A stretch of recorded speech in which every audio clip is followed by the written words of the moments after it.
Welcome to episode 308. Gosh, she scared me. Well, that's appropriate because we're doing a horror movie podcast. I guess. Yeah. I was trying to fix my pillow because it's stabbing me in the kidney, which makes no sense. So some of these podcasts and movies are more horrible than others, but at any rate, you are listening to the Vicis Interimo show. 30 minutes to kill, more or less. Where every podcast is worse than the last. No. Oh. That's Throwback Thursday. Oh. If folks can just hang on till episode 12, it'll improve immensely because that's when you join me. So Throwback Thursday is where every podcast is better than the last. Oh, that's true. Okay. Well, kind Somewhere of. in the middle, it took a turn, and now we're going downhill again. We're riding it back downhill. At any rate, this is a horror entertainment show featuring horror, suspense, and psychological thrillers. You can find us on iTunes, Stitchers, Podomatic, and just about anywhere. Type in VICIS INTERIMO. Who am I? Michael Mad Saxon Jones. And who am I here with? Your Do you forget who you... lovely wife and co-host. That was really hard for me to say. When did you start saying that anyway? When you started complaining about me just introducing you as my wife. Oh, you're killing me. Saved by the Bell. I guess. It's Your mom. It is. Let's see what she wants. Well, listen. Hello. Hi, did you get any mail today? Or was it a holiday? We had nothing. Oh. And yeah. I thought maybe they put everything in one thing again or something. We didn't have any when we looked. So What time did you look in I your never box? looked. I don't know, like 1:30 or something? Maybe We didn't have anything in ours. So if it came, it probably all came in yours. Well, you've got my key. Yeah. Wanna go have a look? Wait till tomorrow. Okay. All right. Alrighty. Remind us. Okay. Okay, bye. Bye. The heck, mister? Okay, wait, what? I don't know. It's ridiculousness. We were going through there and you asked me about when I started saying my lovely wife and yeah. co-host. Oh, right. Yes, you were complaining I only introduced you as your wife and you didn't think that rated enough, so that's why I said co-host. I think you're remembering that wrong. It doesn't matter. That's how I'm remembering it, so that's how it happened. So anyhow, we generally have 4 segments to each show. No, you used to say, I'm your host with my wife Lori or something. And then you started saying co-host. You were the host and I was just like a Klingon. Or something like that. So each show generally contains 4 segments. Generally. Laid to Rest, where we recap old shows or any information we may have missed. We have a review of our featured movie, this time Castle Freak. Wow. Yeah. I'm trying to do it with more energy and stuff, like Brad told me back in episode 3. Anyhow. Episode 3? You needed more than energy in episode 3. Garbage in, dear. garbage out, where we talk about any TV shows, movies, or anything that we have missed over the last... that we may have missed? That we may have seen during the last week. This is a train wreck. Garbage in, garbage out is where we discuss anything else we may have seen or read or heard this last week since our last podcast. Or 20 minutes ago. Jeepers. We also end with a crawling chaos, a topic or a factoid that we have never talked about before on the show. Sometimes silly, sometimes serious, most always chaotic. Or just plain lame. Well, there have been more than a few of those too, I guess. Yeah. So, anything that you need to wrap up regarding It Comes at Night? Other than my initial note of do not watch for rest. Do not watch for rest? Yeah, I explained that last episode, how I wanted to just chill and relax and lose myself in a horror movie instead of having the fear horror movies shouldn't ratcheted. be relaxing. Well, they can be, though. I mean, they can be... it's relaxing for me. Does that make me a weirdo? I don't know. I don't know. What kind of horror relaxes you? Supernatural, sometimes slasher or something. There's those tropes. There's those things that we fall into that, are... Okay. It's oddly reassuring to me. Okay, so the kinds of horror movies that stress you out? Those don't... Yeah, the kinds of horror, like what? The Descent.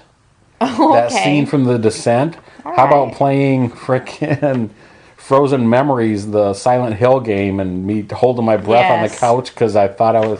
Because the car went in the water and I thought I was going to drown. Yeah, you thought you were drowning here on the couch? It's like, breathe, sweetie, breathe. It's okay. It's just a video game. Okay, so tell me, this week's movie, Castle Freak? Oh. Relaxing?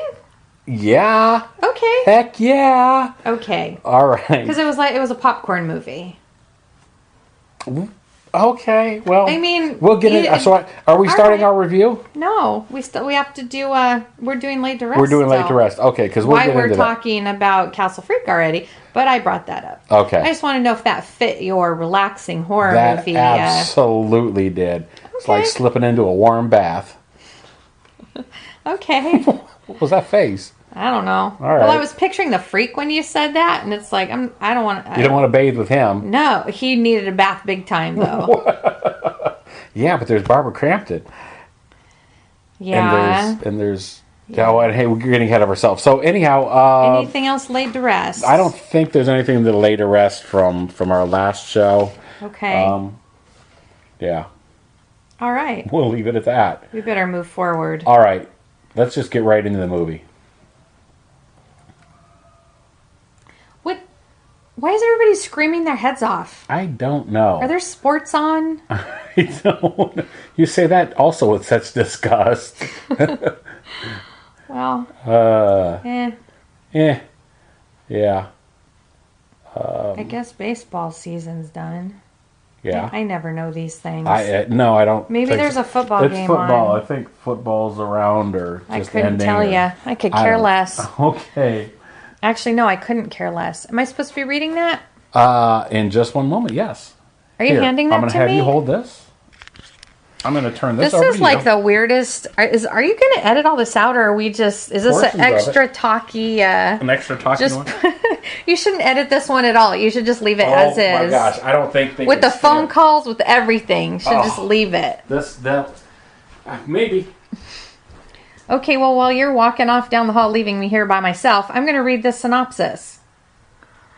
Castle Freak is from 1995, definitely rated R, and this thing was an hour and a half.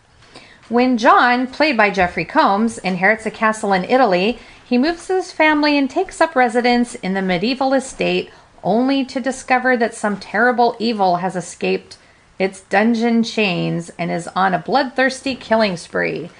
Now, under suspicion for murder, John must catch the killer before his family becomes the next casualty. Stuart Gordon directs this gruesome Gothic tale that also stars Barbara Crampton and Jessica Dollarhide. That was a longer than usual synopsis. It was. Very thorough. Absolutely. Okay. You know why? Because people love this movie. Really? Yeah. Well, I love this movie. That's good. Yeah. It was pretty entertaining. My very first note on here, aside from where I just wrote Castle Freak, so I knew what I was taking notes on, my first note is full moon. Yay! Because I had no idea. What, you wrote it too? You wrote full moon. How can you go wrong? We're so alike. I was gonna say like full moon. Like as soon as that logo popped up on the screen, I'm like, it's not even fair that we're reviewing this movie because there's no way I can be objective about it. Yeah. There isn't much of a way I can be objective about it. That being said, though, I mean, full moon. It wasn't like, okay, well, it's a full moon, so suddenly we're biased and we automatically loved it. It had all of those full moon-esque things in it that we love. I wish I could get that beautiful smile you had as you waved your arm and said full moon-esque. But yeah, there is a lot to talk about because this is different from, I mean, along with full moon and just saying that we like them, they do have a wide range of things within there. They do. But they all do have that certain touch. Yes. Which makes them... Yeah. Do you think part of that touch was Glenn Hattrick? Or was he with Optic Nerve? I don't know if he was with them at the time. I mean, it's his company, I thought. So, Optic Nerve was my second note on here. And because we know of... The only reason we really know Optic Nerve was from Face Off. Face Off, watching Face Off on the Sci-Fi Channel. Which is, of course, for people that don't know, the competition, the... Special effects makeup competition. Right. Yeah. And yeah, Glenn Hettrick's always like from Optic Nerve. Yeah.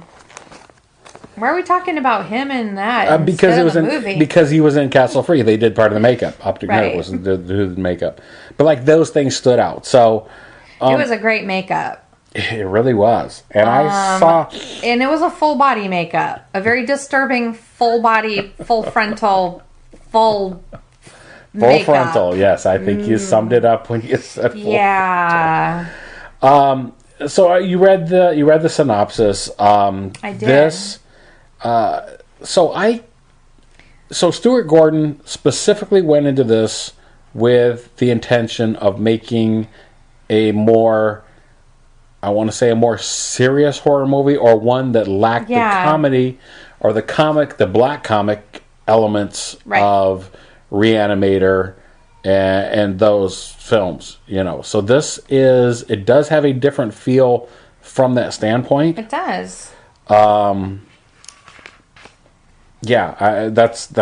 I guess what I have to say about that. Yeah, I think a lot of the ones that had been coming out where we always had that Full Moon started getting to be known for their comedy element put in there.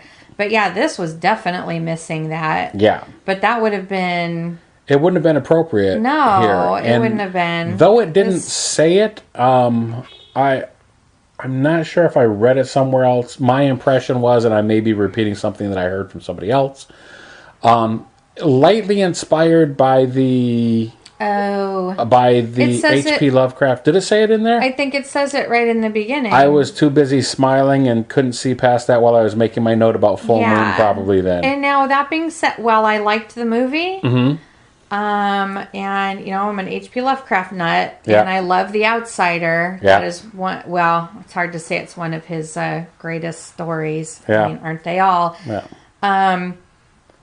If this movie was inspired by Lovecraft's The Outsider, they're pretty detailed. I mean, they're like nothing. They're nothing alike, aside from just a. Well, this would hideous, The Outsider would have been. The Outsider would have been the. Yes, but do you remember the story, The Outsider?